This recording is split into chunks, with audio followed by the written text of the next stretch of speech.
जो इम्पोर्टेंस है हमारी जिंदगी में, हमने कभी भी स्कूल में या कॉलेजेस में सीखा नहीं है कि मन मन जो है उसका एक बहुत अहम रोल होता है, बल्कि सारा रोल ही मन का है।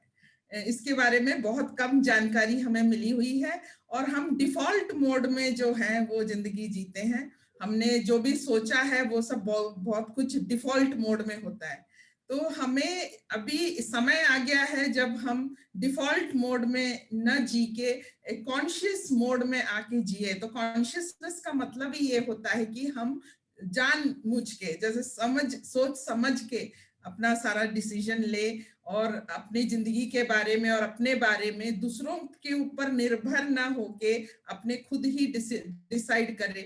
क्योंकि ऐसा जानना जरूरी है कि हमें अपने बारे में जितना मालूम है उतना दूसरों को नहीं मालूम होता है। क्या आपके लिए अच्छा है, क्या आपके बॉडी के लिए अच्छा है, क्या आपके माइंड के लिए अच्छा है, ये सब आपसे ज्यादा कोई और नहीं जानता।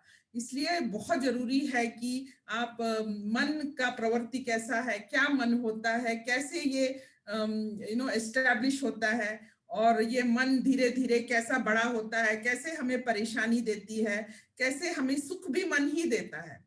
तो ये सब जानकारी हासिल करना बहुत जरूरी है। तो हमने हमारे पास हमारा जो वेदांत है वो उसमें सारा कुछ अच्छे से मेंशन है, मगर वेस्टर्न सिस्टम ऑफ एजुकेशन आने के कारण हमने कभी अपने वेदांत के बारे में बिल्कुल ध्यान नहीं दिया। उसमें बहुत अच्छे से डिस्क्राइब किया हुआ है कि मन कैसे काम करता है, role of mind on self, role of the mind, ये सब काफी डिटेल में, मैं कौन हूँ, मेरा मन क्या है, मैं मन से अलग हूँ या मैं मन ही हूँ, ये सब जानकारी बहुत सुंदरता से विवरण किया हुआ है। मगर कुछ ज्यादा एफर्ट लगता है और बहुत ज्यादा अवेलेबल भी नहीं है, इसलिए बहुत कम लोगों को इसके बारे में पता है। बाहर के लोग ज्यादा जानते हैं, हम कम जानते हैं। तो अगर हमें पता लगा कि हमारा मन कैसे काम करता है, हमने मन को कैसे क्रिएट किया और कैसे ये मन धीरे धीरे धीरे धीरे हमारा दुश्मन बनता हुआ चला गया, हमारे सारे बीमारियां, हमारे सारे प्रॉब्लम्स का कारण ही हमारा मन है।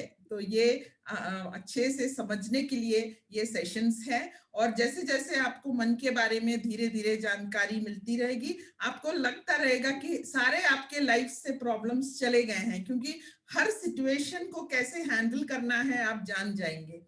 जैसे हमने एक एग्जाम्पल के तौर पे मैं कहती हूँ कि जब हम किसी को मिलते हैं या किसी को इंट्रोड्यूस करते हैं, हम कहते हैं कि ये देखो, ये पर्सन अच्छा आदमी है, ये जो है बहुत विद्वान है, बहुत पढ़ा लिखा है, बहुत अच्छा है, बहुत अच्छे काम करता है। ऐसे जैसे हम किसी को इंट्रोड्यूस करते हैं, तो हम किस चीज को इंट्रोड्यूस करते हैं, आपने कभी सोचा है? तो इसका जवाब है कि हम उसके मन को इंट्रोड्यूस करते हैं। जब हम कहते हैं कि ये पर्सन बहुत विद्वान है, इसका मतलब उसका मन में जो नॉलेज है उसको हम रिप्रेजेंट करते हैं।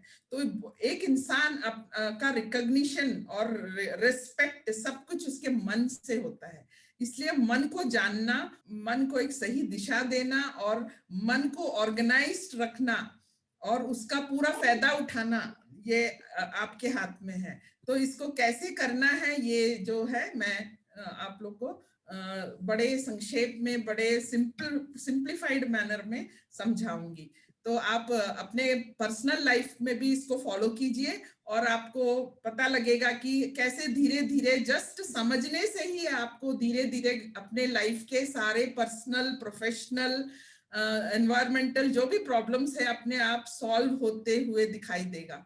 तो जैसे जैसे आपको इसका बेनिफिट्स दिखाई देगा तो आप धीरे धीरे इस पथ पर चलना स्टार्ट कर देंगे। और जैसे जैसे आप इस पथ पे चलने लगेंगे तो आपको बहुत लाइट लगेगा, आपको हर प्रॉब्लम का सोल्यूशन आपके पास है लाइफ में। और क्या है, दो ही चीज है, एक है आपका लाइफ के प्रॉब्लम्स और उसको कैसे हैंडल करना है। अगर ये आप जान जाएंगे तो अपने आप ही आप बहुत ही एफिशिएंटली लाइफ जी पाओगे।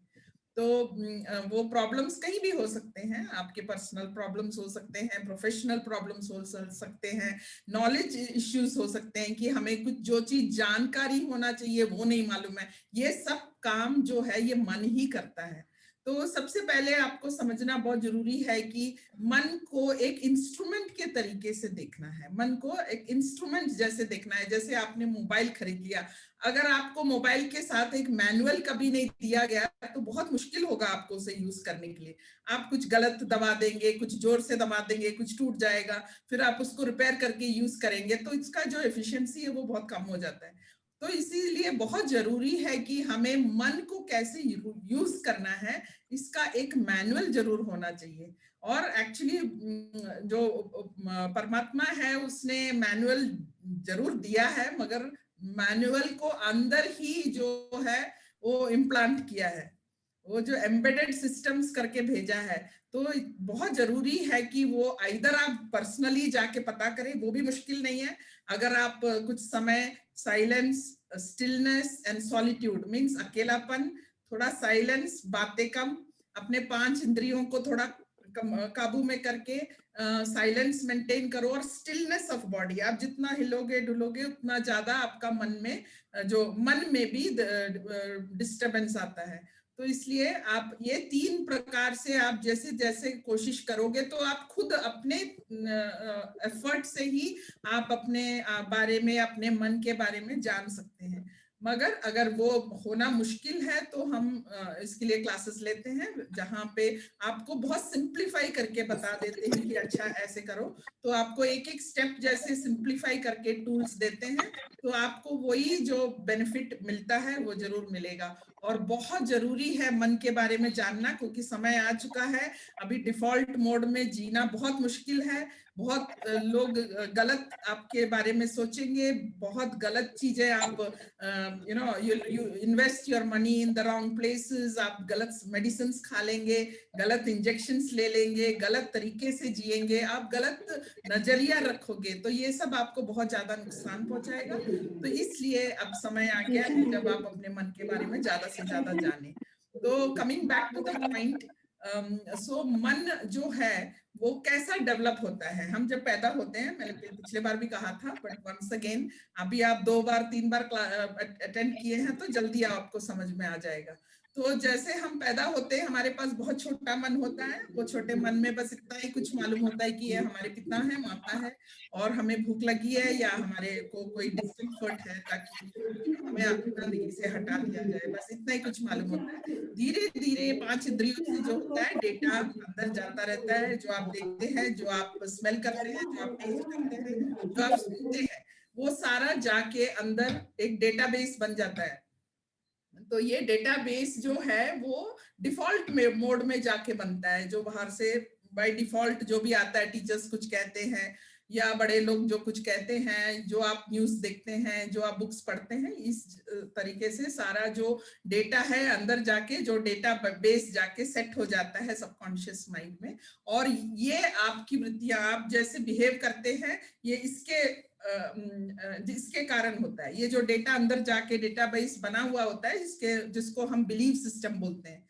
जब आपके बिलीव सिस्टम्स बन जाते हैं और वो अंदर जाके स्टोर हो जाता है, और उसी बिलीव सिस्टम के तरीके से आप ये दुनिया को देखते हैं। तो अभी आप आपके मन से आप एक गोल्ड माइन बना सकते हैं, या आप एक गार्बेज पिट बना सकते हैं अपने माइंड को। तो आप अपने इंद्रियों से गलत चीजों का एंट्री का परमिशन दे दे, कोई फिल्टर ना डाले, कोई एंटीवायरस ना डाले, तो क्या होगा कि आपके अंदर बहुत ज्यादा जो है डेटा, वायरस रूपी डेटा अंदर जाएगा। और जैसे जैसे वायरस रूपी डेटा अंदर जाएगा वो आपको बहुत ज्यादा परेशान करने लगेगा। तो ये परेशानी का कारण हम नॉर्मली सोचते हैं कि बाहर वाले हैं, परेशानी का कारण ये मौसम है, परेशानी का कारण ये लोग हैं, ये रिश्तेदार हैं, ये परेशानी का कारण ये बीमारी, मन की बीमारी या आपके बॉडी का बीमारी, ये सब का कारण हम बाहर देखते हैं, क्योंकि हमारा जो 5 इंद्रियां हैं वो बाहर की तरफ है। इसलिए हम सोचते हैं कि सारा प्रॉब्लम बाहर है। मगर ये बहुत जरूरी है जानना कि सारा जो प्रॉब्लम का जड़ है वो हमारे अंदर ही है। तो जैसे आपको ये पता चलेगा, ये बहुत ही इंपॉर्टेंट नॉलेज है ये, इसके बजाय जीना बिल्कुल जानवरों वाला जीना होता है। तो जैसे आपको पता लगेगा कि मेरे जो सारे प्रॉब्लम्स हैं, physical, mental, emotional, social, academic, professional, सारे प्रॉब्लम्स, फाइनेंशियल, सब कुछ आपके मन में ही है। तो जैसे आपको ये पता लगेगा तो आपको फिर चेक करना होगा कि अब क्या करूं मैं, ये अंदर तो चला गया है, अभी क्या कर सकते हैं। तो उसका भी इलाज है धीरे धीरे। सबसे पहले है अंडरस्टैंड, नॉलेज बहुत जरूरी है। तो आपको पहले तो समझना है। अगर आपको पता नहीं है कि आपके चेहरे पे एक दाग है, तो आप वो दाग को हटाएंगे नहीं। जैसे आपको पता, so understanding, knowing is very important. So first आपको जानना है कि ये मन क्या है, और कभी बैठ के सोचना कि मैंने ये क्या क्या इकट्ठा किया है, किस किस ने इसमें कंट्रीब्यूट किया है। मेरे पेरेंट्स ने कंट्रीब्यूट किया है, बहुत कुछ अच्छा बात भी होगा, कुछ कुछ अनजाने में भी उन्होंने कंट्रीब्यूट कर दिया होगा, क्योंकि पेरेंट्स भी बहुत ज्यादा नॉलेज नहीं रखते थे। तो क्या होता है, एकेडमिक नॉलेज जरूर होता है, मगर बहुत सारे चीजों को मिला के होता है नॉलेज एंड विजडम। बट ये विजडम से जब नॉलेज नहीं है, जस्ट इंफॉर्मेशन आपके अंदर फीड किया जाता है स्कूल के द्वारा, टीचर्स के द्वारा, पेरेंट्स के द्वारा, बुक्स के द्वारा, मीडिया के द्वारा, तो क्या होता है, बहुत ही जो ज्यादा जो है रैंडम डेटा अंदर चला जाता है।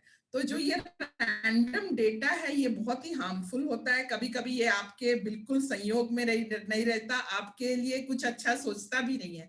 तो मोस्ट ऑफ द टाइम आपको गुस्सा, बहुत ज्यादा एंगर, इरिटेशन, एंजाइटी, वरी, ये सब का सामना करना पड़ता है। तो आपको जानना चाहिए कि ये मन के जो वृत्तियां हैं, बीमारियां भी हैं, ये इसको कहते हैं the problems of the mind. तो ये problems of the mind basically is लोभ, मोह, द प्राइड, ईगो, ये सब काम, ये सब है the problems of the mind, the difficulties which we face. गुस्सा क्यों आता है, तो ये सब अगर हम जान गए कि हमारा एसेंस क्या है, हम जो हैं ये हमारा मन नहीं है, ये भी बहुत जरूरी है जानना कि हम मन नहीं है। हम जो मन के थ्रू हम जो दुनिया को देखते हैं, उस चीज है हम, वो है हम। तो द नोअर इज यू। सो बहुत जरूरी है कि जानना, मन को सीखने के लिए भी मन को एक इंस्ट्रूमेंट जैसे यूज करने वाला जो चीज है, उसको बोलते हैं मैं, आई। तो ये जानना बहुत जरूरी है कि ये मन के पीछे बैठा हुआ सबस्ट्रेटम बोलते हैं उसको, जो उसका माइंड का जो सबस्ट्रेटम है, वो है मैं, या मैं जो हम कहते हैं आई।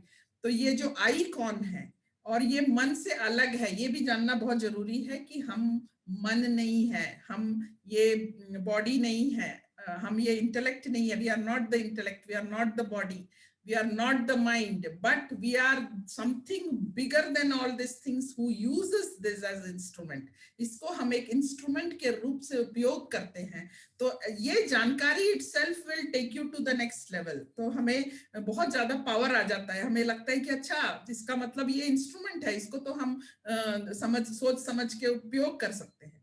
तो ये सबसे पहला जो नॉलेज आपको आना चाहिए कि मैं ये इंस्ट्रूमेंट नहीं हूं, मैं ये बॉडी नहीं हूं, मैं ये माइंड नहीं हूँ, मैं ये इंटेलेक्ट नहीं हूँ, ये मैं आइडेंटिटी भी मैं नहीं हूँ, ये मेमोरी जो मेरे पास यादगाश का एक बहुत बड़ा डेटाबेस है, वो भी मैं नहीं हूँ, मगर मैं उसके परे, उससे ऊपर एक बहुत पावरफुल जो हूँ, जिसे कहते हैं आत्मा कह सकते हैं, वाइटल फोर्स कह सकते हैं, कॉन्शियसनेस कह सकते हैं, awareness, conscious awareness, cosmic awareness, कुछ भी कह सकते हैं इसको, बड़े सारे नामों में एक्सप्रेस किया गया है। मगर द वेरी फैक्ट इज कि आपको जानना बहुत जरूरी है कि आप ये मन, ये शरीर, ये इंटेलिजेंस और ये सब आप नहीं है, ये सब आपके पास इंस्ट्रूमेंट्स हैं।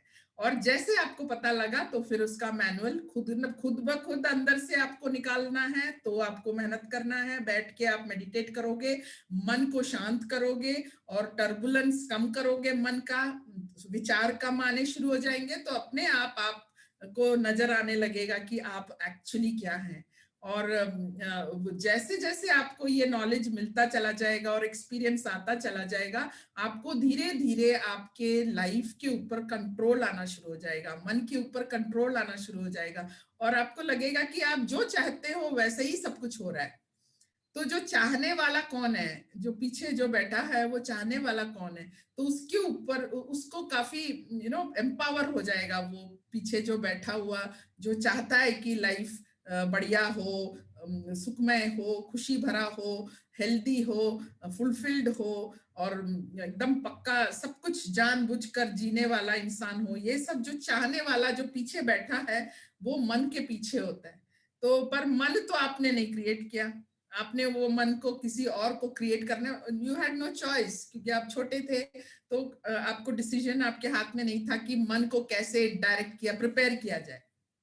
आपने देखा होगा कि शादी से पहले भी लोग काफी अपने बॉडी को प्रिपेयर करते हैं, आजू बाजू में जमीन, घर को सजाते हैं, सारा कुछ तैयार करते हैं, बट मन को तैयार नहीं करते। तो मन को नहीं तैयार करने के कारण जब वो एक शादी के बंधन में बंधते हैं तो उनको लगता है कि अरे ये तो नहीं था मुझे चाहिए, ये तो मुझे सूट नहीं कर रहा, ये इनके सोच विचार कुछ अलग है, ये माइंड मैच नहीं कर रहा। तो ये इसलिए कि हमने मन को प्रिपेयर नहीं किया।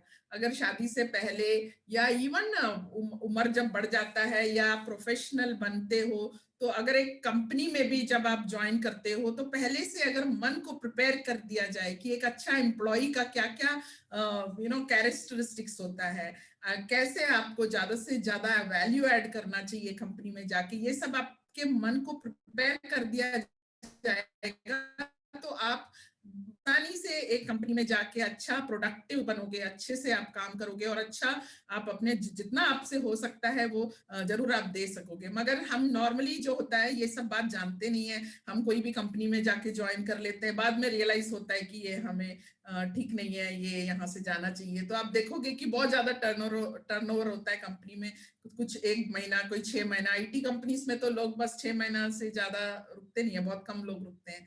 वैसे ही शादी के बंधन में बंधने से पहले भी मन को प्रिपेयर नहीं करते हैं, बाकी सारा प्रिपरेशन हो जाता है, फैमिलीज सारा कुछ करते हैं, मगर मन को प्रिपेयर नहीं करते। तो मन को समझना, प्रिपेयर करना हर सिचुएशन के लिए। तो शायद अभी ये क्वेश्चन आपके मन में आता होगा कि हमारे ये जो कोविड टाइम में फ्यूचर के लिए हम अपने मन को कैसे प्रिपेयर करें। तो इस प्रश्न का भी मैं जवाब देती हूँ कि जैसे आपको एक अनसर्टेनिटी को कैसे डील करना है इसके लिए प्रिपेयर करना है, नंबर 1। नंबर 2, आपको ऐसे प्रिपेयर करना है कि आफ्टर ऑल एक माइक्रो ऑर्गेनिज्म है, ये वायरस बहुत ही छोटा है, और आप इतने समझदार बड़े इंसान हो, आप इतने डेलिकेट भी नहीं हो, आपको इतना सुंदर जो बनाने वाले ने बहुत बढ़िया सा बनाया हुआ है, आपके अंदर हर चीज को पकड़ना और उसको डिस्ट्रॉय करने का एक इम्यून सिस्टम है। कुछ भी जो आपके बॉडी के लिए जो अच्छा नहीं है उसको पकड़ के, उसको रिकॉग्नाइज करके जो आपके लिए अच्छा है, क्या आपके लिए अच्छा नहीं है, उसको आपका माइंड को यूज करने का जरूरत नहीं है। आपके बॉडी में ऐसे ऐसे सिस्टम्स हैं, बहुत सुंदर और बहुत पावरफुल सिस्टम है आपका बॉडी। अगर आप ये नहीं जानते हुए दुनिया में जियोगे तो आप हर चीज से डरोगे। तो जैसे आपको डर भी चला जाएगा, डर भी मन में ही होता है, और डर का कारण ही इग्नोरेंस है। जैसे आप अविद्या या कम ज्ञान हो तो आपको हर चीज से डर लगेगा, हर चीज लगता सब दूर लगेगा। मगर जैसे जैसे आपको रेलेवेंट नॉलेज आपको आ जाएगा कि मैं कौन हूँ, मेरा मन क्या है, कैसे काम करता है, और इसको कैसे इस्तेमाल किया जाए एक बहुत अच्छे इंस्ट्रूमेंट के तरीके से, तो आपको एक एम्पावर्ड फीलिंग आएगा। चाहे वायरस आए तो ये जानना बहुत जरूरी है कि हमारा बॉडी जो है ये extremely competent and very well designed है। एक मास्टर ने डिजाइन किया है, तो आपको बिल्कुल मैन्युफैक्चरिंग डिफेक्ट तो बहुत कम होता है। तो अगर आपके पास कोई मैन्युफैक्चरिंग डिफेक्ट नहीं है और एक परफेक्ट ह्यूमन है, तो आपको बिल्कुल डरना नहीं चाहिए, क्योंकि आपके बॉडी के अंदर जो सिस्टम्स डिजाइन करके डाल दिए हैं वो इतना अच्छा है कि वो आपके कोई अनजाने में भी वो सारे वायरस से लड़ने का काबिलियत रखता है। तो इसलिए आप लोग को कभी डरना नहीं चाहिए। डर इसलिए होता है, कम ज्ञान होने के कारण डर लगता है कि मैं पता नहीं, ये इतना जो बड़ा फोटो दिखाते हैं वायरस का, तो सोचते इतना बड़ा होता होगा, आएगा, अटैक करेगा और हम बस खत्म हो जाएंगे। ऐसा नहीं है, हमारा बॉडी बहुत स्ट्रांग है। मगर अगर आपने इतने साल तक अपने बॉडी का हेल्थ, माइंड का हेल्थ सब मैनेज नहीं किया हो, और सारा थोड़ा बहुत इधर उधर सब प्रॉब्लम्स आ गए हैं, आपने देखा होगा आजकल 20-25 साल तक से ही लोगों को छोटा छोटा बीमारियां इधर उधर सब खराब होने, हमारा मशीनरी खराब होने लगता है। हमारा बॉडी अगर आप ऐसे देखें कि करीब 200 पार्ट्स को एक साथ सिल के एक बहुत सुंदर इंजन मशीन कंप्यूटर डाल के भेजा गया है इस दुनिया में। अगर आप ऐसे जाने तो फिर आप उसको फुल उपयोग करोगे, हर चीज का उपयोग करना चाहिए। हर part of the body is extremely efficient and very powerful. तो आपका जो इम्यूनिटी है as optimum as it can be को मेंटेन करना है। जब आप अपने इम्यूनिटी को बहुत अच्छे से मेंटेन करोगे और मन का बॉडी के ऊपर बहुत ज्यादा जो है कंट्रोल को सही दिशा में रखना है। Fear, anxiety, nervousness, tension, depression, गलत सोच, नेगेटिव थिंकिंग, इन सब से दूर रखना है। तो इसको कैसे रखना है डेफिनेटली मैं उसका भी सिस्टम्स बताऊंगी। मगर जैसे आप ये सब चीजों से दूर रहोगे, और तभी दूर रहोगे जब आपको मालूम चलेगा कि आपका बॉडी बहुत अच्छा है, मैन्युफैक्चरर ने बहुत सुंदर डिजाइन किया है। अगर ये आप मानोगे तो फिर आप खुद ही आप उसको टेक केयर करोगे और डर से दूर रहोगे। क्योंकि जैसे ही आपके मन में डर बढ़ जाता है, ये जो मन में ही होता है डर, कहीं और नहीं होता, मन में ही होता है। तो जैसे ही आप डर से छुटकारा पालोगे और ये समझ जाओगे कि हमें जो मैन्युफैक्चरर है, जो गॉड है, बहुत बढ़िया बनाया है, तो डर से दूर चले जाओगे। और जैसे आपका डर चला जाएगा, आपका इम्यूनिटी बढ़ जाएगा। और इम्यूनिटी बढ़ जाएगा तो फिर ऑटोमेटिकली चाहे वायरस आए, चाहे बैक्टीरिया आए, चाहे फंगस आए, चाहे कुछ भी आए, आप उसको जरूर उसको फाइट कर सकोगे। आपको खुद को पता भी नहीं लगेगा कि वो आपके फाइट कर रहा है। सो दो आजकल ये बीमारी बहुत ज्यादा फैला हुआ है और बहुत जरूरी है कि आप अपने आप को संभाले, केयरफुल रहे, क्योंकि आपने पहले केयर नहीं किया है। तो आपका शायद स्लाइटली ब्लड प्रेशर हाई होगा, थोड़ा बहुत डिस्कम्फर्ट होगा, अल्सर, थोड़ा प्रॉब्लम स्टमक में होगा, कुछ लोगों को कुछ हार्ट प्रॉब्लम्स, कुछ lung problems, difficulty in breathing, थोड़ा अस्थमा, साइनोसाइटिस, कुछ ना कुछ तो होता ही है। हम मैन्युफैक्चर कर देते हैं ये सब, वो सब अज्ञानता के कारण हम ये सब अपने ऊपर ला लेते हैं। अगर हम शुरू से ही इसके बारे में जानकारी रखते तो आप ये स्थिति में नहीं पहुंचते। मगर अब हो गया है तो फिर ख्याल रखना पड़ेगा। पर अगर आपको पूरा विश्वास है कि आपका हेल्थ 100% है, तो आपको किसी भी चीज से डरने की जरूरत नहीं है। नंबर 2, आप अपने मन को कैसे प्रिपेयर करें फ्यूचर के लिए, क्योंकि फ्यूचर बहुत अनसर्टेन है। अभी फिर से दोबारा एक लॉकडाउन जैसी स्थिति आई हुई है। अब काफी सारे लोगों को फिर तकलीफें हो रही है। जहां भी आप लोगों को मिलोगे, उनसे बात कीजिए, उनको कहिए कि आप अपना जो डाइट है, अपना हेल्थ है, उसको बहुत अच्छा मेंटेन करें। समय आ गया है अब, जिनका हेल्थ ठीक नहीं है वो उनको प्रॉब्लम फेस करना ही पड़ेगा। तो अभी पहले से ज्यादा अब हेल्थ के ऊपर बहुत ध्यान देना है, और not only physical health but mental health. So सबसे पहले समझना कि फिजिकल हेल्थ, मेंटल हेल्थ दोनों जुड़ा हुआ है। सारे ज्यादा से ज्यादा बीमारियां जो होती है वो साइकोसोमैटिक होती है, जिसमें मन के कारण ही हमारे शरीर में कुछ बीमारियां होती है। तो मन को सही रखना है, मन को पीसफुल रखना है। तो मन वैसे आपके काबू में आएगा नहीं, तो सबसे पहले, क्योंकि मन आपको काबू में कर दिया है अभी mostly, everybody feels the same. मैंने हजारों लोगों से कांटेक्ट करती हूँ, जब भी मैं उनसे प्रश्न पूछती हूँ मुझे पता चल जाता है कि मन बिल्कुल उनके हाथ से चला गया है। अब वो अपने मर्जी से जो करना है, जैसे करना है करता है, और उससे बहुत ज्यादा तकलीफें होती है।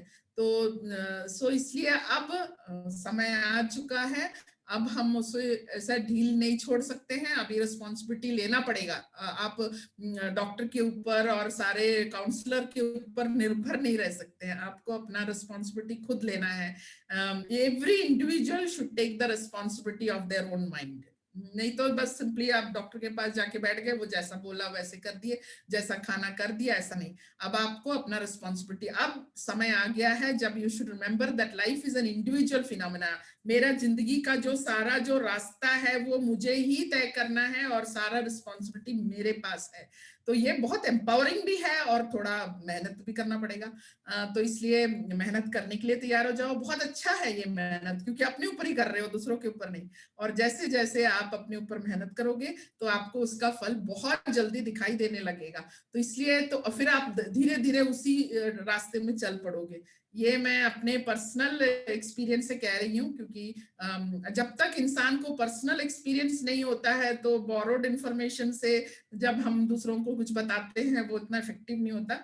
मगर जो कुछ भी मैं कह रही हूँ सारा कुछ पर्सनली एक्सपीरियंस किया है मैंने, लिटरली मैंने डॉक्यूमेंट किया है, क्योंकि मैं अपने लाइफ को एक रिसर्च फॉर्मेट में जीती हूँ। जैसे हम एक रिफ्यूटेटिव रिसर्च करते हैं कि मेडिकल जो ट्रीटमेंट होता है वो सब सही है या फिर कुछ अलग होना चाहिए, तो एक रिफ्यूटेटिव रिसर्च, रिफ्यूट करते हैं जो भी ऑलरेडी जो सेटअप फंडामेंटल्स होते हैं उसके ऊपर क्वेश्चन करते हैं। तो वैसे जब हम जीते हैं तो हमें काफी अच्छा समझ में आ जाता है, और बहुत ज्यादा मेहनत नहीं है, हम घर गृहस्थी भी चला सकते हैं और साथ साथ you can be on an inquiry, self inquiry, on a quest for knowledge. So knowledge की बहुत बहुत इंपॉर्टेंस है अभी, बट रेलेवेंट नॉलेज, ये जरूरत नहीं है कि आपको जरूरी है जानना कि कितने प्लैनेट्स हैं या वहां क्या हो रहा है, यहाँ क्या हो रहा है, मगर बहुत जरूरी है कि रेलेवेंट नॉलेज हो। रेलेवेंट नॉलेज मींस एक macro view of the world होना चाहिए, और एक माइक्रोकॉज्म दैट मैं, मेरे बारे में जानकारी बहुत जरूरी है, मैं कौन हूँ, मैं किस लिए इस दुनिया में आया हूँ, और अपना एक फंडामेंटल तैयार खुद ही कर सकते हैं। जैसे मैंने जिंदगी को ऐसा समझा है, जैसे ऊपर वाले ने मुझे एक डिज्नी वर्ल्ड जैसा एक बहुत सुंदर धरती पे भेजा है, और उन्होंने कहा कि बस यहाँ जाओ, इसके सारे नेचुरल रिसोर्सेज सब कुछ है, इसे यूज करो, बट ट्रस्टी रहो, अपना कुछ अपना मत बनाओ। यहाँ जो कुछ तुम्हें जो भी स्किल्स कॉम्पिटेंसीज टैलेंट्स आपको दिए हैं, इसको आप यूज करो और इस add value to this earth. जितना दिन तक जियोगे तो उतने दिन तक आप वैल्यू ऐड करो किसी भी तरीके से। अगर सिर्फ आपको गाना आता है तो सिर्फ गाना गाओ, या फिर आपको कुछ सेवा करना आता है तो सेवा करना है, कुछ कुछ भी नहीं आता है तो एटलीस्ट मन से सेवा करो, मन सा सेवा करो, कि आप अच्छा सोचो और अच्छा वाइब्रेशंस दो इस दुनिया में। और अगर आपको स्किल्स बहुत अच्छे हैं, आपके हाथ पैर काम करते हैं, तो बढ़िया, you can add value, you can add give knowledge, you can make machines, you can make anything whatever you want. और जब जब जाओगे तो जरूर कुछ दे के जाना, क्योंकि आपको ये बोल के भेजा गया है कि आप इस जगह जा रहे हो, एक लिमिटेड टाइम है, ये टाइम को वेस्ट नहीं करना। और ये बॉडी भी बहुत अच्छा है, ये बहुत ही केपेबल बॉडी है, इसके बारे में जानकारी लेना और फिर इसका बहुत अच्छे से इस्तेमाल करना, और फिर whatever value you can add value, and when your work is done come back। तो ये मेरा पर्सनल जो टेक ऑन लाइफ है। तो वी ओन टेक, ये जरूरी नहीं है कि ऐसा ही आप सोचें, जैसे आपको एक जरूर एक फंडामेंटल्स क्रिएट करो, अपना एक फ्रेमवर्क क्रिएट करो। और चाहे लेडी हो जेंट्स हो, ऐसा कुछ नहीं है, gender is not important, what is important is how you think. तो आप अपने ये जो मन रूपी मशीन को बढ़िया सा इसको यूज करो, आपको विश्वास ही नहीं होगा कि ये इतना यूजफुल है। हर बात में आपका एक फ्रेंड बन के, आपका एक साथी, आपका एक गाइड, आपका एक सपोर्ट, सब कुछ आपका ये मन बन सकता है, इतना पावरफुल है ये मन। तो ये बहुत जरूरी है कि आप जाने और उसका फुल इस्तेमाल करें। अगर आप इसको सही तरीके से इस्तेमाल नहीं करोगे तो ये आपका इतना बड़ा दुश्मन बन जाएगा कि आपको बाहर कोई दुश्मन की जरूरत बिल्कुल नहीं पड़ेगी, क्योंकि इतना बुरा हाल कर सकता है ये मन, दूसरों की जरूरत नहीं है। तो इसलिए बहुत जरूरी है कि पता करना, to recognise when your mind has become your enemy, when it is, अब समय आ चुका है कि आप अपने माइंड को एक दुश्मन के तरह नहीं, एक साथी के तरह, तो एक दिन ऐसा डिसाइड करो कि आज से मैं मेरा मन को समझूंगा और उसके अंदर जो भी गलत बिलीव्स है, जो माइंडसेट है, उसको मैं रीअलाइन करूंगा। इसके भी सिस्टम्स हैं, इसके भी टेक्निक्स हैं, जिनको भी चाहिए, जिनको भी इसकी समझदारी चाहिए, अभी हमारे सेशंस और भी होंगे तो हम आपको गाइड करेंगे। तो मैं चाहती हूँ कि जितने लोग भी यहाँ हैं और आपके आसपास हैं, जो आपके फैमिली हैं, सबको गाइड करें कि आप अपने अपने रास्ता निकले, अपना अपना रास्ता खुद बनाएं। Live your life the way you want to live with efficiency and effectiveness is what I always say। और मन को समझ के चले, बिकॉज मन ही है जिससे आप ये दुनिया को अंडरस्टैंड करते हैं, आप ये दुनिया को एक्सपीरियंस भी मन से ही करते हैं। तो मन इज वेरी वेरी इंपॉर्टेंट। बहुत कम इसके बारे में बात हुई है, मगर आजकल लोग बात कर रहे हैं। सो बहुत जरूरी, जितना जल्दी आपको समझ में आए मन के बारे में, उतना ही आपको फायदा होगा। और धीरे धीरे आपकी सारी जो बीमारियां हैं, जितना बड़ा, डॉक्टर ने भी कहा होगा कि आपका कभी ये हाई ब्लड प्रेशर कम नहीं होगा, आपको मेडिसिन लेना पड़ेगा जिंदगी भर। आपको हाइपोथायराइडिज्म कभी बंद नहीं होगा, जिंदगी भर लेना पड़ेगा। ये सब ऐसा कुछ नहीं है। आपके मन को जिस दिन आप समझा लिए और आपका जो सारा समझ आ गया कि बॉडी कैसा काम करता है, the anatomy, the physiology of the body, how the mind works, ये सारा कुछ बेसिक्स एटलीस्ट आप समझ गए, तो आपको धीरे धीरे आपके जो थायराइड है तो थ्रोट में कैसा काम करना है, कैसे आप अपना सही श्वास लेना है, कैसे आपको breath and mind are sisters. जैसे उपनिषद में लिखा है कि मन और जो आपका श्वास लेना और बाहर छोड़ने का जो टेक्निक है, ये बहुत ज्यादा क्लोजली रिलेटेड है। तो मन को मैनेज करने के लिए श्वास का रेगुलेशन बहुत जरूरी है। श्वास कैसे लेना है, ये सब अपने आप ही आ जाएगा। सात्विक फूड लेना है, फास्ट फूड लेके और भी ज्यादा मन खराब होता है। तो सात्विक फूड लेना बहुत अच्छा है। अगर आप कम खाएं, थोड़ा बहुत बीच बीच में, you should practice staying little hungry. ये हमारे पूर्वज भी करते थे, वो फास्ट करते थे। तो आप अपने हिसाब से थोड़ा कम इनटेक ले। जैसे जैसे आप थोड़ा कम लोगे तो जो एनर्जी जो होता है वो आपके ब्रेन की तरफ जाएगा, तो आपको ज्यादा समझ आने लगेगा। हम खाना जब हर 3-4 घंटे में जो होता है खाना पेट में डालते हैं, तो जो सारा बॉडी का जो वाइटल एनर्जी होता है वो स्टमक की तरफ जाता है। तो क्या होता है, बाकी जगह में ब्लड सप्लाई, एनर्जी सप्लाई बहुत कम हो जाता है, और हमें ब्रेन में एनर्जी की बहुत ज्यादा जरूरत है। तो इसलिए अगर आप नॉलेज एक्वायर करना चाहते हो तो पेट में कम खाना डालो, कुछ ज्यादा समय ब्रेक दो, एटलीस्ट 7-8 घंटे गैप दोगे तो हमारे पास एनर्जी बचा होगा, जो आपके ब्रेन में जाके जो डेटा है उसको अच्छे से जो प्रोसेसिंग करे और आपको सही डिसीजन लेने में हेल्प करे। क्योंकि हमारे लाइफ में दो ही चीज सबसे ज्यादा हम करते हैं, एक इज डिसीजन मेकिंग और दूसरा है प्रॉब्लम सॉल्विंग। सो दोनों के लिए मन की बहुत जरूरत है। मन ही करता है decision making and problem solving. तो इसको बहुत इंपॉर्टेंट है कि आप अपने जो मन का जो इंटेलेक्ट पार्ट है, मन का भी बहुत सारे पार्ट्स होते हैं। एक है मनस कहते हैं, जिसमें जो डेटा है स्टोर होता है। Then there is intellect, intellect को भी बुद्धि बोलते हैं। तो इसको सब शार्प रखना बहुत जरूरी है। तो आपको बहुत जरूरी है कि सोच समझ के उसको शार्प, अपने आप शार्प नहीं रहता, वो धीरे धीरे ब्लंट हो जाता है, और गलत विचार करने से और भी ज्यादा ब्लंट हो जाता है। हम तो विचार करते भी नहीं है, जैसे थोड़ा मुश्किल लगता है कोई सिचुएशन तो हम एस्केप कर लेते हैं। हमने देखा होगा लाइफ में, आपने देखा होगा कुछ आपके आजू बाजू लोग हैं जो जैसे छोटा सा एक प्रॉब्लम आता है तो सॉल्व नहीं करते हैं, बल्कि शाम को आके कुछ नार्कोटिक्स या कुछ मेडिसिन या कुछ स्लीपिंग पिल्स या कुछ ड्रग्स या अल्कोहल या स्मोकिंग या कुछ ऐसे कर लेते हैं ताकि उसका माइंड डाइवर्ट हो जाए। माइंड को डाइवर्ट नहीं करना है, जैसे जैसे सिचुएशन आए उसको वहीं खड़े होके तभी उसको सॉल्व करे।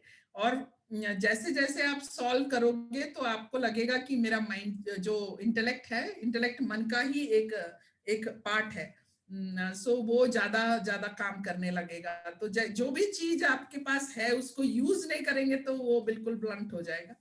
तो मन को भी यूज करना है, इंटेलेक्ट को भी यूज करना है, मेमोरी को भी यूज करना है। सोच के देखो, अगर 6 महीने पहले आपने जो किया था वो आपको याद है कि नहीं। अगर नहीं है तो कोशिश करो कि आप उसको सीखो, कैसे मैं चीजों को याद कर सकता हूँ। याद करने की भी बहुत सारे टेक्निक्स हैं, तो याद करना सीखो। ऐसे मत सोचो कि हो गया अब लाइफ। आजकल पहले मिड लाइफ क्राइसिस होता था लोगों को, करीब 40 साल 45 साल में लोग सोचते थे कि हो गया, आपको सब जो देखना था देख लिया, जो करना था कर दिया, अब पता नहीं क्या करना है। तो ऐसा नहीं होना चाहिए। बहुत लाइफ बहुत इंपॉर्टेंट है, बहुत सुंदर है, बहुत चीजें जानने के लिए है और बहुत कुछ देने के लिए है। इसलिए बिल्कुल समय नष्ट नहीं करना है। Every minute you should be very careful कि उससे कैसे अच्छे से अच्छे तरीके से उसका फायदा उठाया जाए, उसको इस्तेमाल किया जाए, क्योंकि आपको इसीलिए तो दिया गया है टाइम। आपको ऑल दी सारा औजार दिया गया है, 2 हाथ, बुद्धि, बोलने के लिए आपका मुख है, आपको आईज है, आपके पैर हैं, तो सारा दुनिया देखो। जो कुछ भी कर सकते हैं इन इंद्रियों से, ये हाथ पैर और जो भी ये मशीनरी है, इससे आप बेस्ट यूज करो, ताकि एंड एक बात है कि इसको बेस्ट यूज करने से ये बहुत जल्दी खराब नहीं होता, यूज नहीं करने से ये जल्दी खराब हो जाता है। आपने देखा होगा आजकल बाई 50 सारा मशीन खराब हो जाता है, आर्टिफिशियल टीथ लग जाता है, ग्लासेस बहुत सारे लोगों को लग जाता है। ये सब जरूरी नहीं है, ये सब के बिना हमें जीना चाहिए। इतना अच्छा मशीन 80 साल 84 ईयर्स के लिए तो ये रेडी करके हमें भेजा जाता है, तो हम अज्ञानता के कारण इसको अच्छे से इस्तेमाल नहीं करते हैं। बहुत जल्दी आपको एजिंग हो जाता है, बहुत जल्दी आपको सारे मशीन लगाने लगते हैं, कान के लिए दूसरा मशीन, आंख के लिए दूसरा मशीन। आजकल 50 इयर्स में ही लोग को एक्स्ट्रा अपेंडेजेस की जरूरत पड़ती है, ऐसा नहीं होना चाहिए।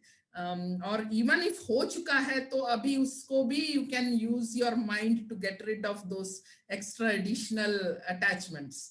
तो आप ये एक्स्ट्रा मशीन को यूज ना करते हुए जो कुछ आपको दिया गया है उसका बहुत अच्छे से यूज कर सकते हैं, अगर आपका माइंड सही है। तो आप पूछोगे कि माइंड को कैसे सही कर सकते हैं, तो माइंड के अंदर जो डेटा है वो आपको केयरफुल रहना पड़ेगा, क्या जाता है अंदर। इतने दिन तक शायद आपने केयरलेसली जब कोई भी व्हाट्सएप वीडियो देख लिया, कोई भी यूट्यूब वीडियो देख लिया, जो भी चैनल अवेलेबल है सारा देख लिया, सारे पिक्चर देख लिए, तो क्या हुआ, बहुत सारे जो हैं नेगेटिव इंफॉर्मेशन जो आपके लिए, आपके ग्रोथ के लिए, आपके सक्सेस के लिए अच्छा नहीं है, वो भी अंदर चला गया है। और अंदर जाके क्लेश हो जाता है, there will be a clash in the mind. So ये जो क्लैश है ना आपको डिसीजन लेने में हेल्प करेगा, ना प्रॉब्लम सॉल्विंग में हेल्प करेगा। इसलिए आपको थोड़ा बहुत ध्यान भी करना है, कभी साइलेंस रहना है, थोड़ा फास्टिंग करना है, थोड़ा स्टिलनेस, ज्यादा हिलना डुलना नहीं, थोड़ा कम करना। और कभी घर में ऐसा भी प्लान कर सकते हैं कि हम कुछ घंटे बिल्कुल साइलेंटली रहेंगे, सारे घर के लोग। जरूरी नहीं है कि हम सारा टाइम बात कर सके, तभी बोलो जब कुछ बोलना जरूरी है। बात भी करना, बहुत ज्यादा बात करना भी आपकी एनर्जी वेस्ट करता है। जो एनर्जी आप अपने डेटा को अंडरस्टैंड करने में यूज कर सकते थे, वो आप फालतू में बात करके उसको वेस्ट कर देते हैं। तो उसको आपको ध्यान रखना है कि बहुत ज्यादा बोले नहीं, बहुत ज्यादा इधर उधर बिना बेमतलब का घूमे नहीं, बिकॉज वो भी आपको, अगर कहीं जाना है तो जाना है, जरूर जाना है, मगर बिना कोई बात के आपने ऐसा घूमना फिरना करोगे तो आपका जो है एनर्जी काफी डिप्लीट हो जाता है। तो क्या होता है, जहां जरूरत है, जहां हीलिंग के लिए जरूरत है, जहां मेंटल एक्टिविटी के लिए जरूरत है, वहां आपके लिए आपको कमी लगेगा एनर्जी का। सो ये सब तो ये बेसिकली आपको कॉन्शियस होना पड़ेगा कि हम अपना जिंदगी सही तरीके से जी रहे हैं कि नहीं। अगर जी रहे हैं तो ठीक है, अगर नहीं जी रहे हैं तो उसको आप ठीक कर लो। क्योंकि एक बात मुझे किसी ने पूछा था कि हमें गुस्सा आ ही जाता है, हमें परेशानी हो ही जाती है। ऐसा नहीं होता एक्चुअली, हम ही जो है, हमारा मन ही हम न अज्ञानता के कारण एक एंगर का इमोशन क्रिएट कर देते हैं, क्योंकि हमें इमोशन कंट्रोल और मैनेज करना आता नहीं है। ये भी हमें सिखाना बहुत जरूरी है, इमोशनल इंटेलिजेंस बोलते हैं उसमें।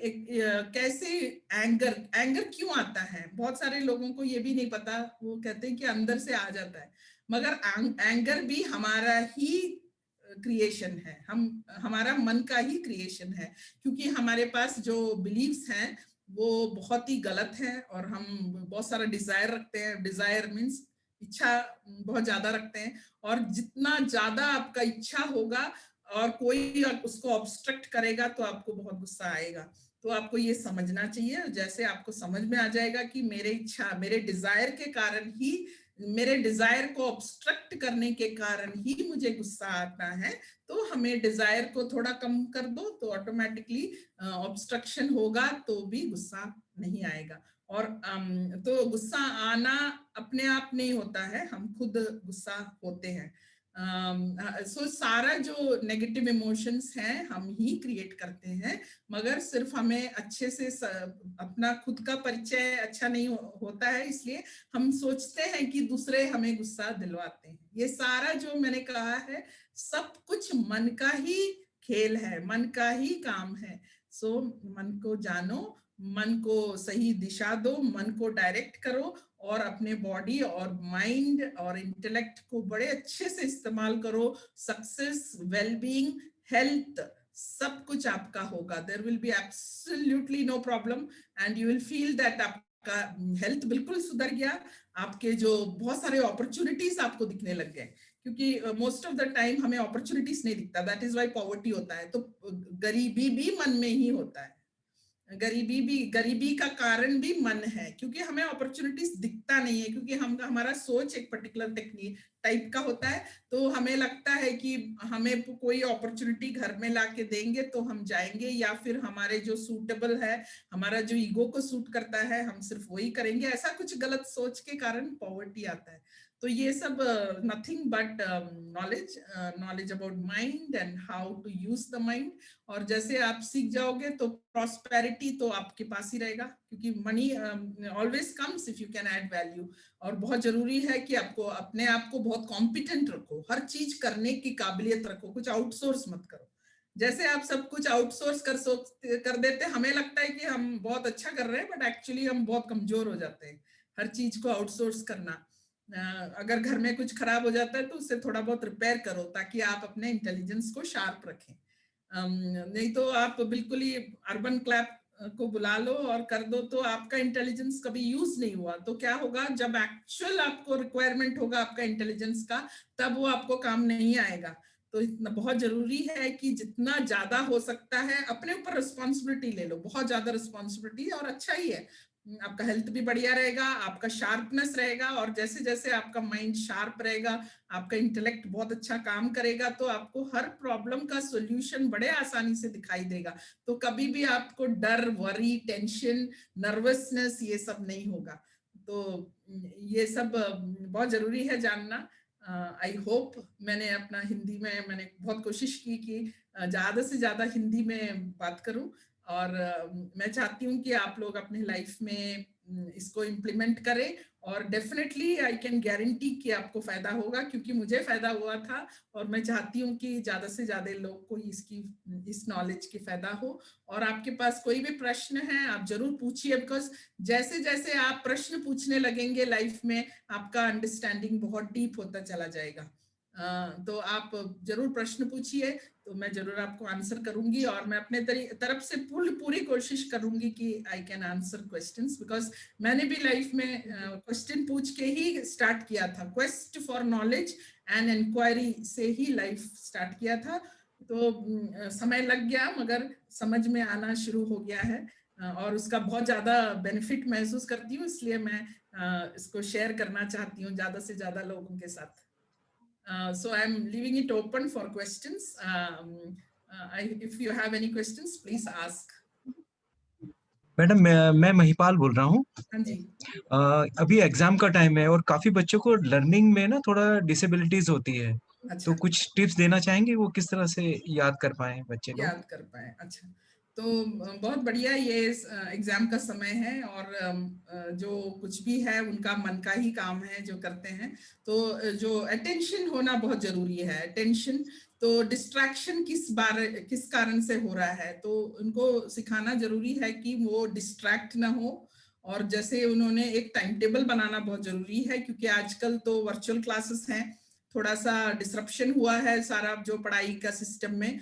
तो इवन दो स्कूल्स नहीं गए, पूरा साल वर्चुअल क्लासेस ही अटेंड किए, मगर एक डिसिप्लिन लाना है कि टाइम टेबल हो, और टाइम टेबल के तरीके से ही पढ़ना है। कुछ समय मॉर्निंग, कुछ समय आफ्टरनून, कुछ समय इवनिंग, और थोड़ा समय हो मगर फुल्ली कंसंट्रेट करना है। कंसंट्रेट कैसे करना है, थोड़ा सा बाहर के जो डिस्ट्रैक्शंस है उसको कम करना है। तो टीवी वगैरह का टाइमिंग कम कर दो, और घर में बिल्कुल शांत वातावरण क्रिएट करो, और उनको बिल्कुल टाइम टेबल के अनुसार चैप्टर वाइज कोई भी जो घर में बड़े हैं उनको हेल्प कर सकते हैं, अगर छोटे बच्चे हैं तो, या बड़े हैं तो खुद ही अपना टाइम टेबल सेटअप करें कि इतना चैप्टर्स इतने दिन में कंप्लीट करना ही है, अच्छे से उसे पढ़े, उसके इंपॉर्टेंट पॉइंट्स ले, और रात को सोने से पहले एक बार जो कुछ भी पढ़े हैं उसको एक बार रिवाइज करें। जब हम रात को सोने से पहले कुछ रिवाइज करते हैं तो रात को जो है वो ब्रेन खुद ही प्रोसेस करता है और डेटा को अच्छे से स्टोर कर देता है। फिर सुबह उठ के जो एक दिन पहले जो पढ़ा था उसके ऊपर थोड़ा सा ध्यान दे तो आपको लगेगा कि आप रिकलेक्ट कर पा रहे हैं, क्योंकि मोस्टली बच्चों को रिकलेक्शन में प्रॉब्लम होता है। याद अंदर तो सब कुछ चला जाता है, मगर जब एग्जाम पे बैठते हैं स्ट्रेस के कारण वो वापस रिमेम्बर नहीं होता या रिकलेक्ट नहीं होता। तो इसलिए एक दिन पढ़ने के दूसरे दिन एक बार रिकलेक्ट किए, बुक बंद करो और आंख बंद करके रिकलेक्ट करो। तो एक बार रिकलेक्ट आप कर लोगे और डिस्ट्रैक्शन से दूर रहोगे थोड़े दिन, एटलीस्ट एग्जाम तक के लिए बहुत जरूरी है कि डिस्ट्रैक्शन से दूर रहे, क्योंकि हम लोग बहुत ज्यादा डिस्ट्रैक्ट होते हैं। हर बात हमें बाकी सब बातें बहुत इंपॉर्टेंट लगता है और पढ़ाई लास्ट प्रेफरेंस होता है, मगर ये जो एक महीना है यहाँ पे बिल्कुल फर्स्ट प्रेफरेंस, खाने से भी पहले आपका preference should be studies, because और स्टडी क्यों करते हैं ये भी जानना बहुत जरूरी है। तो आप अपने बच्चों को बता दीजिएगा कि पढ़ाई करने का मतलब है लाइफ में बहुत आगे बढ़ना, बहुत ज्यादा समझना, इस दुनिया के बारे में समझना। ये नहीं बोलना कि सिर्फ आपको जॉब मिल जाएगा और आप कमा सकते हैं, ऐसा नहीं। आपको पूरी दुनिया कैसे फंक्शन करती है, सिस्टम्स कैसे, ये दुनिया के सिस्टम्स कैसे फंक्शन करते हैं, ये सब की जानकारी मिलेगी और ये जानकारी मिलने से आप बहुत ज्यादा स्ट्रांग बन जाओगे। और जब आप स्ट्रांग बन जाओगे तो आपके पास बहुत सारे अपॉर्चुनिटीज होंगे, बहुत प्रॉस्पेरिटी और बहुत सही जिंदगी हो जाएगा। ऐसा समझाने से वो फिर पढ़ाई को बहुत इंटरेस्ट लेंगे। नहीं तो आप अगर कहोगे इसको पास हो जाओ, जैसे जैसे भी पास हो जाओ, बस कुछ आपको अगले कक्षा में जाने मिलेगा बस, और कुछ नहीं, या फिर छोटा मोटा कुछ काम मिल जाएगा, ऐसा नहीं। बहुत जरूरी है कि लार्जर पिक्चर दिखाना और बहुत अच्छे से समझाना कि लर्निंग कितना इंपॉर्टेंट होता है और बहुत अच्छा भी होता है, वो बहुत मजेदार होता है नॉलेज। ऐसा उनको सिखाओ कि knowledge is very very interesting and exciting. तो जैसे, और आप घर के लोग भी, जैसे पेरेंट्स हैं, वो भी थोड़ा बहुत किताबें लेके पढ़ना स्टार्ट करो, उनके पास बैठो, तो खुद ही उनको भी लगेगा कि सब लोग नॉलेज गेन करने में बहुत इंटरेस्ट रखते हैं और अपने आप ही उनका भी इंटरेस्ट जो है पढ़ाई में और प्रश्न पूछने में। प्रश्न बहुत इंपॉर्टेंट है, बच्चों को प्रश्न पूछना सिखाओ, ऑफकोर्स एग्जाम के टाइम नहीं, मगर लाइफ में आप प्रश्न पूछना, क्यों ये ऐसा है, और डीप अंडरस्टैंडिंग। आजकल जवाब अवेलेबल है, प्रश्न नहीं है बट जवाब है, बहुत ज्यादा नॉलेज सबके पास है, बट बच्चों के पास प्रश्न नहीं है क्योंकि उन्हें सिखाया नहीं गया है। तो आप लोग उसको डिस्ट्रैक्शंस कम करें, और याद करने का भी टेक्निक होता है, जैसे आप कहाँ पे अपने ब्रेन में स्टोर कर रहे हो डेटा, वो भी मालूम होना चाहिए। तो बच्चों को कहो कि जब भी क्लास 1-2 चैप्टर पढ़ने के बाद आंख बंद करके एक पर्टिकुलर एरिया ब्रेन में वहां पे जो है सेव करें डेटा को। तो आंख बंद करके आपने सोचना है कि एक फाइल है और वो फाइल में मैंने सारे जो चैप्टर्स मैथ्स के हैं, ज्योमेट्री के हैं, अलग अलग फाइल्स में मैंने लोड कर दिए हैं। फिर उसको आंख बंद करके विजुअलाइज करो कि कौन सा चैप्टर था, क्या क्या उसके अंदर मैंने स्टोर किया है। जब आप एग्जाम में जाओगे तो आपको बिल्कुल वो अवेलेबल रहेगा, फाइल खोलो और सारा आप लिखो और बहुत अच्छे नंबर आएंगे। क्योंकि इंडियन सिस्टम में आपको थोड़ा बहुत बाय हार्ट भी ज्यादा करना पड़ता है, बुद्धि की कम इस्तेमाल होता है। तो जैसे दुनिया वैसे तो हमें रहना ही पड़ेगा, तो इसलिए ये टेक्निक बहुत ज्यादा फायदेमंद है। I hope you understood. Evening, Dr. Anchal. Good evening. Thank you once again for a wonderful session, especially Mahipal ji का क्वेश्चन जो बाद में था, आई थिंक ये बहुत लोगों के दिमाग में होगा बट शायद वो पूछ नहीं पा रहे होंगे। तो वेरी वेल आर्टिकुलेटेड और बहुत सिंपल टिप्स के साथ आपने एक्सप्लेन किया कि कैसे हम मन को काबू में करें। तो लास्ट टाइम मैंने एक क्वेश्चन पूछा था कि मन है क्या, एक्चुअली कौन सा ऑर्गन है, तो काफी सोचा उसके बारे में, बट आज के सेशन से उसका थोड़ा और रिलेशन, थोड़ा कॉन्टेक्स्ट और क्लियर हुआ। So thank you so very much for so simply explaining how we can control our mental peace and try and stabilize our mind. Thank you so much. My pleasure. And your smiling face, तो वैसे ही I think आधी tension तो लोगों की वैसे ही खत्म हो जाएगी. Thank you. My pleasure. I really feel nice कि जो बातें मैंने शेयर की है, अगर लोग प्रैक्टिस करेंगे तो उसका जरूर फायदा मिलेगा। And definitely we will be meeting often. तो जैसे प्रश्न बहुत ज्यादा होना चाहिए, अगर प्रश्न होगा तो बहुत ज्यादा फायदा होगा, बिकॉज हर इंसान का जो नजरिया होता है एक particular way of point of view होता है, तो उसमें कुछ गड़बड़ है वो प्रश्न के साथ ही मुझे पता चलेगा। मैं तो अभी रैंडम सारी बातें बता रही हूँ। करेक्ट। तो आप लोगों से रिक्वेस्ट है, जो मैम ने बताया उसके बारे में सोचिएगा। ये कोई ट्रेनिंग सेशन नहीं है, this is just a life skill. ये हमारी अपनी रोजमर्रा की जिंदगी। ये मैं तो ये भी नहीं कह रही कि सिर्फ प्रोफेशनल जिंदगी। मैम ने जो एग्जाम्पल्स दिए पर्सनल जिंदगी में, हमारे बच्चों के साथ, हमारे स्पाउसेस के साथ, हमारे ब्रदर सिस्टर सबके साथ ये काम आने वाली टिप्स हैं कि कैसे हम रिलेशनशिप्स में अपने आप को पहले काम करें, अपनी जो मेंटल पीस है उसको कैसे चैनलाइज करें। तो जितने क्वेश्चंस आप पूछेंगे ये आपके लिए सही रहेगा, क्योंकि डॉक्टर अंशुल बहुत एक्सपीरियंस से आई हैं और काफी इंफॉर्मेशन है, बट ये आप पे निर्भर करता है कि आप इन सेशंस का कैसे उपयोग कर सकते हैं, स्पेशली इन दीज टाइम्स जहाँ पे बार बार लॉकडाउन हो रहे हैं, जॉब्स जा रही हैं लोगों की, बच्चे घर से ही बैठ के सेशंस ले रहे हैं, कईयों के पास वो आईटी इक्विपमेंट्स भी नहीं है, तो एजुकेशन भी इफेक्ट हो रही है। तो ऐसे समय में हम अपने मन स्ट्रेंथन करें और अपने आप को कैसे स्ट्रेंथन करें, क्योंकि ये चीजें आज ही नहीं, आने वाले एंड तक हमारे साथ रहेंगी और इसको हम जितना निखारेंगे उतना निखरेंगे। So thank you, ma'am. Thank you so very much. Thank you so much. Bye bye. See you Thank you again so much. next. See Yeah, you. bye. Bye. Thank you, ma'am.